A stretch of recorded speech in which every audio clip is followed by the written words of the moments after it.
We live at the bottom of an invisible ocean called atmosphere, a layer of gases surrounding our planet. Other planets and moons have very different atmosphere, and some have no atmosphere at all.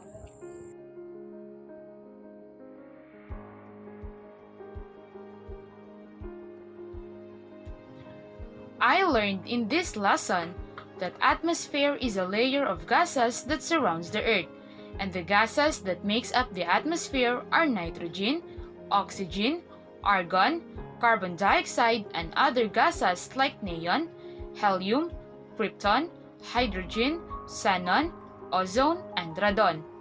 And I also learned how the atmosphere was formed. Atmosphere evolved over time. Our Earth's early atmosphere was formed from volcanic outgas or releasing of gases from volcanic activity. The eruption produced massive amounts of carbon dioxide, methane, and hydrogen sulfide that makes up the Earth's early atmosphere, while the solar radiation and photosynthesis helped the atmosphere to develop into what we enjoy today. I also learned in this lesson what are the layers of the atmosphere, and these are the troposphere, stratosphere, mesosphere, and thermosphere. Troposphere is the lowest layer of the atmosphere.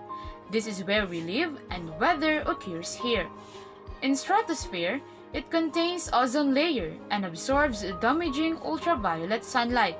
It is also the second lowest layer of the atmosphere. Meanwhile, in mesosphere, it is where the most meteors burn up. It is the coldest layer of the atmosphere. In thermosphere, it is the upper and hottest layer. Air in this layer is so thin that it cannot be measured by the thermometer. This is also where the aurora, the northern and southern light occurs. I also learned in this lesson what is all about ozone depletion and global warming. These two are different, but both of these happen because of the greenhouse effect or trapping of heat by gases in the atmosphere. Ozone depletion is the increase of UV radiation levels at Earth's surface. It happens because of an excessive release of chlorofluorocarbon, a greenhouse gases. It has effects like certain type of skin cancers, eye cataracts, immune deficiency disorders, and affects plant growth. While global warming, it is an increase in Earth's area surface temperature caused by greenhouse gases. Its effects includes ice in polar caps will begin to melt, water in ocean will expand, flooding in lowland and coastal areas, and changes in weather patterns.